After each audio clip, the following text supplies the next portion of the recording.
नमस्कार, hornbill TV देख रहे हैं आप। मैं हूं आपके साथ विशाल गर्ग। इस वक्त की बड़ी खबर का रुख करेंगे। राज्य की 2 सीटों पर उपचुनाव की घोषणा। बद्रीनाथ और मंगलौर विधानसभा उपचुनाव की घोषणा। 14 जून से शुरू होगी नामांकन प्रक्रिया। नामांकन की लास्ट डेट है 21 जून। नामांकन वापसी की तिथि होगी 26 जून और 10 जुलाई को होगा मतदान। 13 जुलाई को मतगणना होगी।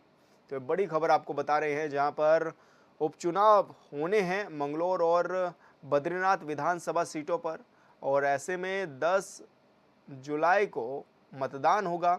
इसी के साथ ही 13 जुलाई को मतगणना भी होगी, जिसके लिए भी तैयारियां देखी जा रही है। और संवाददाता अरुण सैनी हमारे साथ फोन लाइन पर जुड़ गए हैं। अरुण, क्या कुछ ज़्यादा जानकारी मिल रही है? जी विशाल, बिल्कुल।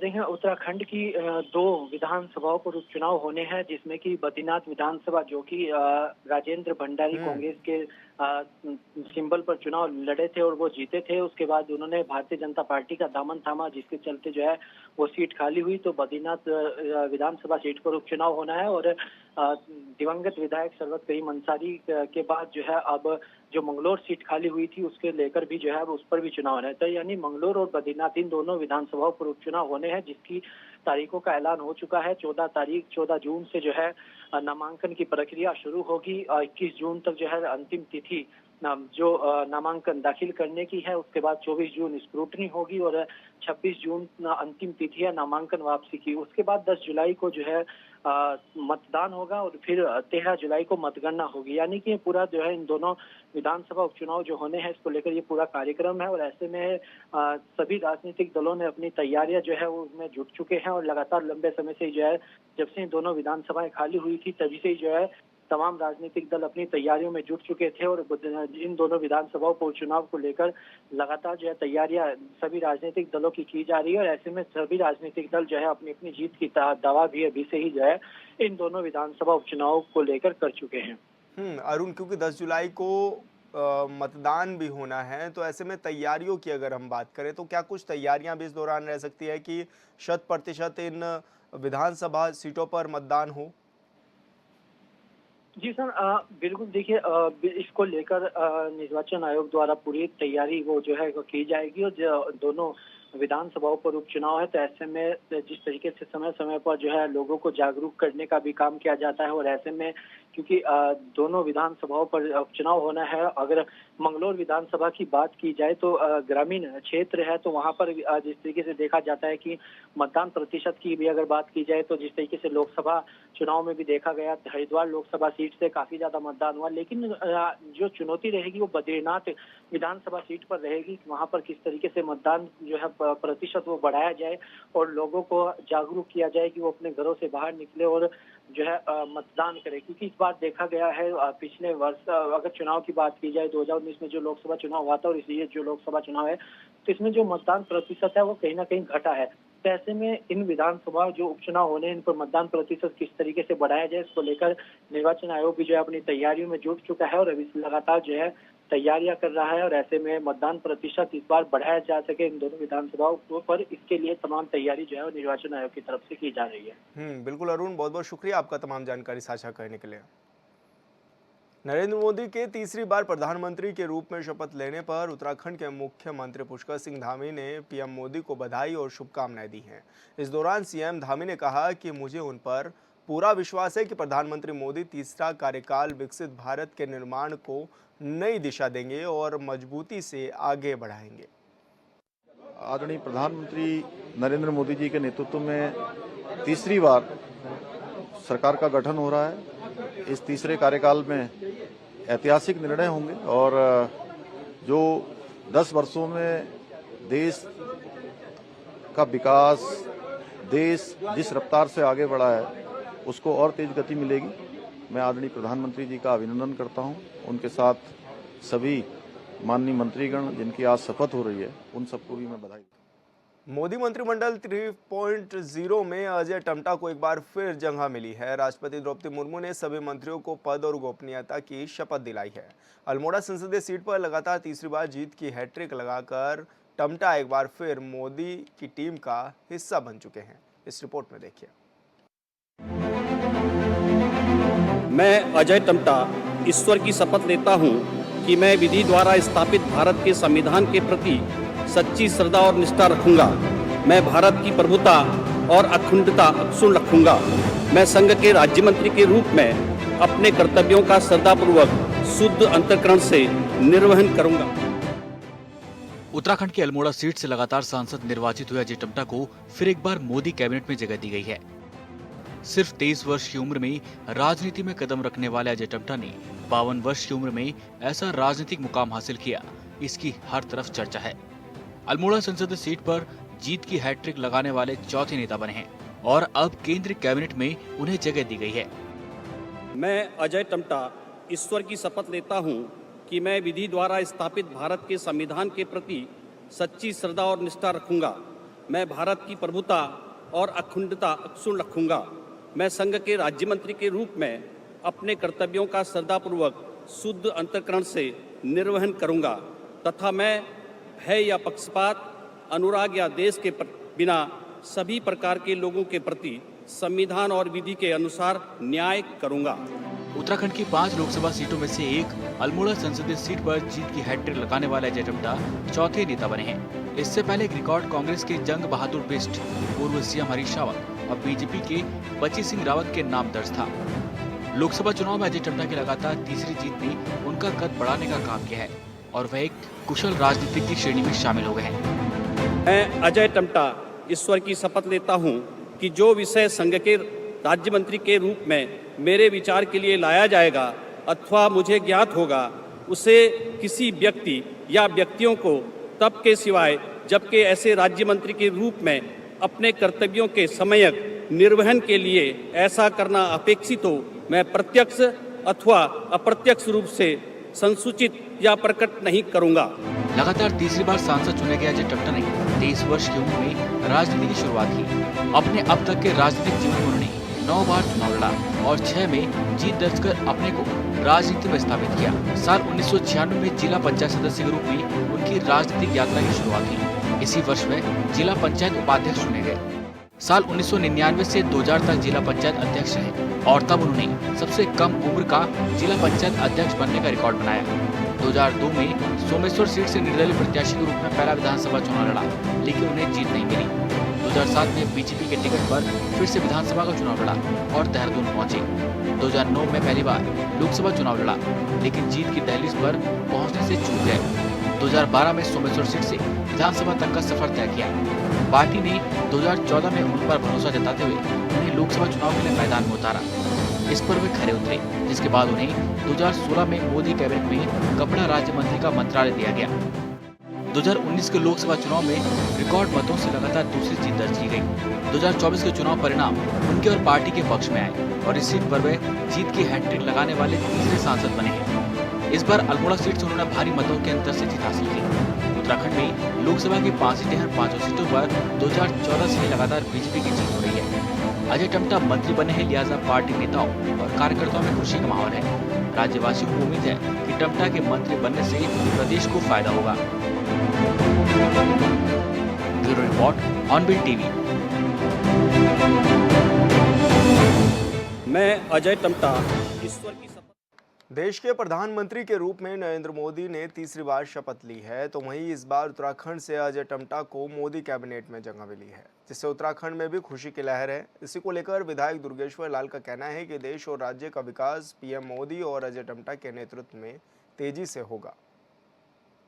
विधायक दुर्गेश्वर लाल जी इस वक्त हमारे साथ मौजूद हैं। विधायक जी, नई सरकार बन गई है, तीसरी बार प्रधानमंत्री नरेंद्र मोदी ने शपथ ले ली है, किस तरह से देख रहे हैं सरकार को, क्या कहेंगे?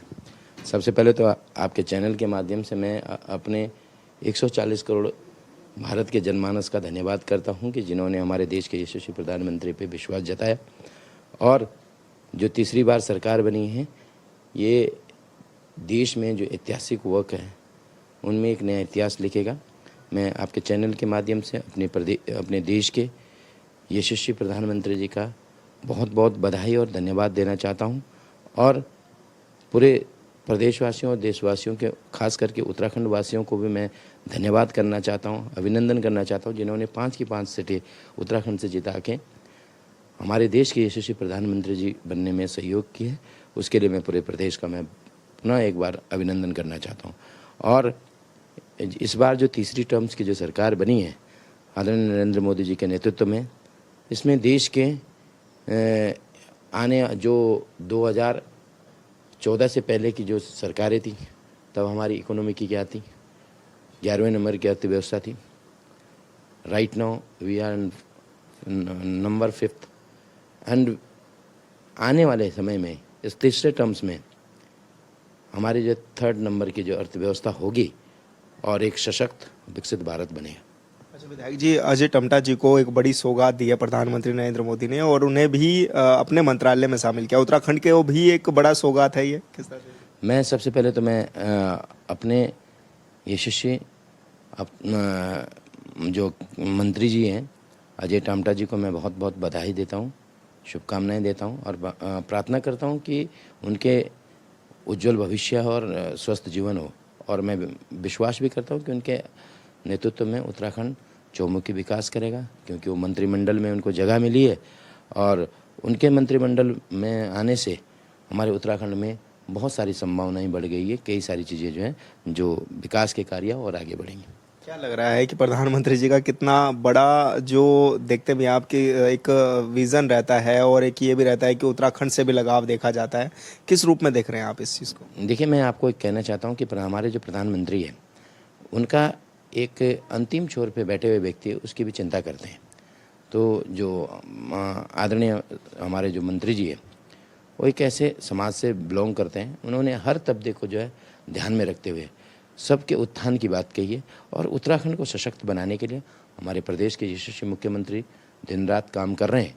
और साथ साथ हमें एक और उनके बैक सपोर्ट के लिए एक बड़ा जो हमें एक तरीके से कहता हूँ गॉड गिफ्ट का है, जो हमारे उत्तराखंड से मंत्री बनाए गए, तो डेफिनेटली जो उत्तराखंड की जो विकास की चीज़ें हैं उनको वो आगे बढ़ेगी। दोनों माननीय मंत्री जी भी हैं और हमारे प्रदेश के शीर्ष मुख्यमंत्री, और ओवरऑल देखा जाए तो उत्तराखंड से तो माननीय मोदी जी का एक बहुत बड़ा नाता है और उत्तराखंड से असीम प्रेम है। अच्छा, 2016 से ये देखा जा रहा है कि अजय टम्टा जी जो हैं वो केंद्रीय राज्य मंत्री के तौर पर भार भी संभाल रहे थे। फिर जिस तरह से देखा जा रहा है लगातार विकास कार्यों को भी आगे बढ़ाते हैं, आपने काफ़ी करीबी से भी देखा है। किस तरह से लगता है कि किस तरह के विकास कार्यों को और आगे बढ़ाएंगे वो? देखिए, हमारी जो बड़ी योजनाएं हैं वो चाहे शिक्षा के क्षेत्र में देख लें, बड़े आप ट्रांसपोर्टेशन में देख लीजिए या आपका स्वास्थ्य क्षेत्र में देखें, किसी भी फील्ड में आप देखें, जो भी उत्तराखंड के विकास के लिए जो योजनाएं होंगी उन पे आदरणीय मंत्री जी काम पहले भी काम किया, आगे भी काम करेंगे, ऐसा मेरा विश्वास है। और हमें भी एक तरीके से एक बल मिलेगा उनके पास अपनत्व जाके उनसे मिलने का, और हमारे जो है कार्यों को आगे बढ़ाएंगे। विधायक जी, आपने भी हिमाचल में बागडोर संभाली और हिमाचल में तो खैर चारों लोकसभा सीटें आप लोग जीते, और जिस सीट पर आप खासकर फोकस था वहाँ पे भी काफ़ी बड़े मार्जिन से आप लोग जीते हैं, क्या कहेंगे? देखिए, चाहे हिमाचल प्रदेश हो, वो ये भी एक देवभूमि है, और चाहे उत्तराखंड हो, दोनों देवभूमि है। तो देवभूमि की तरफ से जो है और हमारे देश के यशस्वी प्रधानमंत्री का असीम अटूट प्रेम है देवी देवताओं पर, और चाहे बाबा केदार से उन्होंने बोला था कि अगला दशक जो है उत्तराखंड का होगा, जो किससे सदी का अगला दशक है उत्तराखंड का होगा, तो डेफिनेटली वो करके दिखाया। चाहे हिमाचल प्रदेश में देख लीजिए, हिमाचल प्रदेश को हमारे जो राष्ट्रीय अध्यक्ष जी है उनको कैबिनेट मंत्री बनाया गया, और उत्तराखंड से भी हमारे जो है अजय टम्टा जी को जो है मंत्री बनाया गया। तो मुझे लगता है कि इस छोटे प्रदेशों की जो है उनकी आर्थिकी और यहाँ की भौगोलिक परिस्थिति को समझते हुए यहाँ के विकास के लिए देश के यशस्वी प्रधानमंत्री समर्पित हैं, और हमारे जो नेता लोग हैं वो भी समर्पित हैं। धन्यवाद सर। हॉर्नबिल टीवी से बात करने के लिए विधायक दुर्गेश्वर लाल जी हमारे साथ मौजूद थे, जो कि तमाम विषयों पर हमसे बातचीत कर रहे थे। हॉर्नबिल टीवी के लिए देहरादून से विशाल गर्ग। नगरपालिका बड़कोट में पेयजल संकट से जनता में आक्रोश बढ़ता जा रहा है। नगरवासी तहसील परिसर में बंपिंग योजना की स्वीकृति के लिए कार्मिक धरने पर बैठ गए हैं। साथ ही बड़कोट में जाल की तरह बिछे पाइपलाइन को सुव्यवस्थित करने की मांग भी उठा रहे हैं।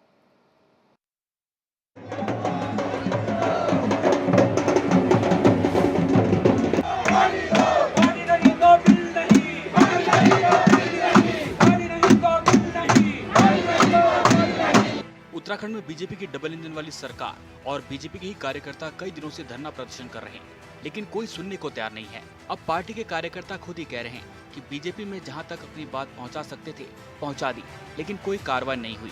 अब हम सड़क पर हैं, लिहाजा जब तक मांगों को पूरा नहीं किया जाता है तब तक प्राण जाने पर धरना जारी रहेगा। देखिए, जैसे कि आप सभी लोग विदित हैं कि हम इस पेयजल समस्या से जो है कई वर्षों से परेशान है।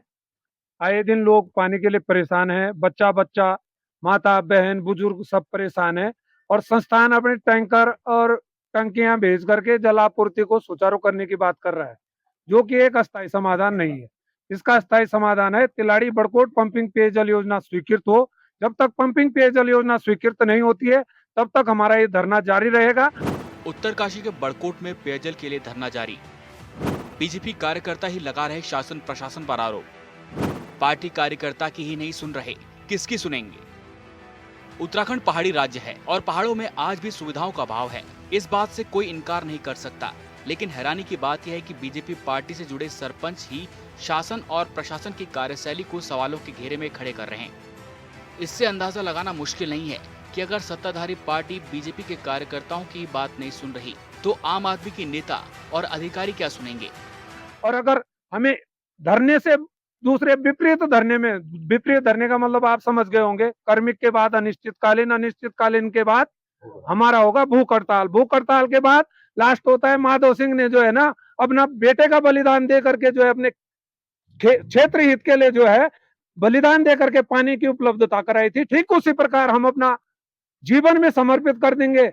हम मृत्यु तक पहुंचने के लिए तैयार हैं, हम तब तक पीछे नहीं हटेंगे। और मुझे एक चीज और कहनी है कि आज तक तो हम इसलिए चुप रहे कि सरकार का जो है आचार संहिता, चुनाव, इन चक्करों से हम चुप रहे। क्यों रहे? कि हम पार्टी से जुड़े हुए हैं, बीजेपी के। हम आप लोग सभी जानते हैं कि मैं भाजपा से जुड़ा हुआ हूं, तो हमने आज तक रखे अपने विचार उस टेबल से। अब हम आ गए भैया रोड पे। अगर पार्टी को हमको जो है ना बाइकआउट भी करना पड़ेगा तो हम बाय बाय कर देंगे। हमें पानी चाहिए, ना कि पार्टी चाहिए। बाल्टी में पानी चाहिए, पार्टी नहीं चाहिए। पहले बाल्टी चाहिए तब पार्टी है। बाल्टी में पानी रहेगा तब जाके जो है पार्टी बनेगी। और तिलाड़ी से हमने इसका सांकेतिक धरना इसलिए शुरू किया था कि तिलाड़ी के मैदान में जो आंदोलन हुआ था वो हुआ था जल, जंगल और जमीन को लेकर के। इसमें पहला मुद्दा आता है जल, जिसके लिए 1930 से लेकर आज हम कौन से सन में जी रहे हैं, 2024 में, लेकिन हम आज भी जल के लिए परेशान हैं। ये हमारे लिए बहुत सोचनीय और गंभीर विषय है। सरकार को इस ओर नजर डालनी चाहिए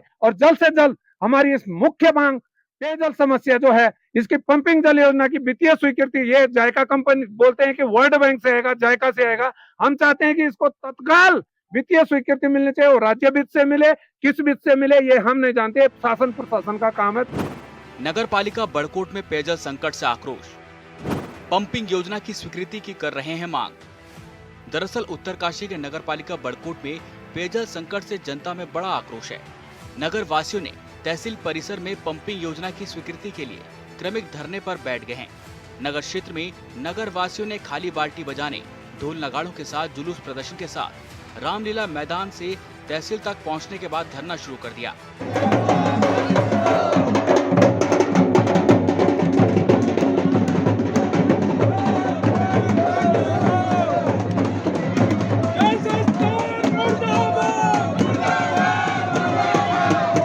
वार्ड नंबर 4 से बोल रहे हैं, वहाँ से आ रखे हैं। हमारे घर में पानी भी नहीं आता और टैंकर भी नहीं आता है। टैंकर 2 किलोमीटर की दूरी पे आता है, वहाँ पे भी जब तक हम आते हैं तब तक पानी खत्म हो जाता है। हमारी बाल्टियाँ पीछे फेंक दिए जाते हैं। हम जो सारी लेडीज हैं वार्ड नंबर 4 की हैं और मैंने वहाँ से पानी लाया परसों और मेरे यहाँ से मास्क फट गया। ये देख सकते हैं आप लोग, पूरा सूजन हो रखा पीछे से।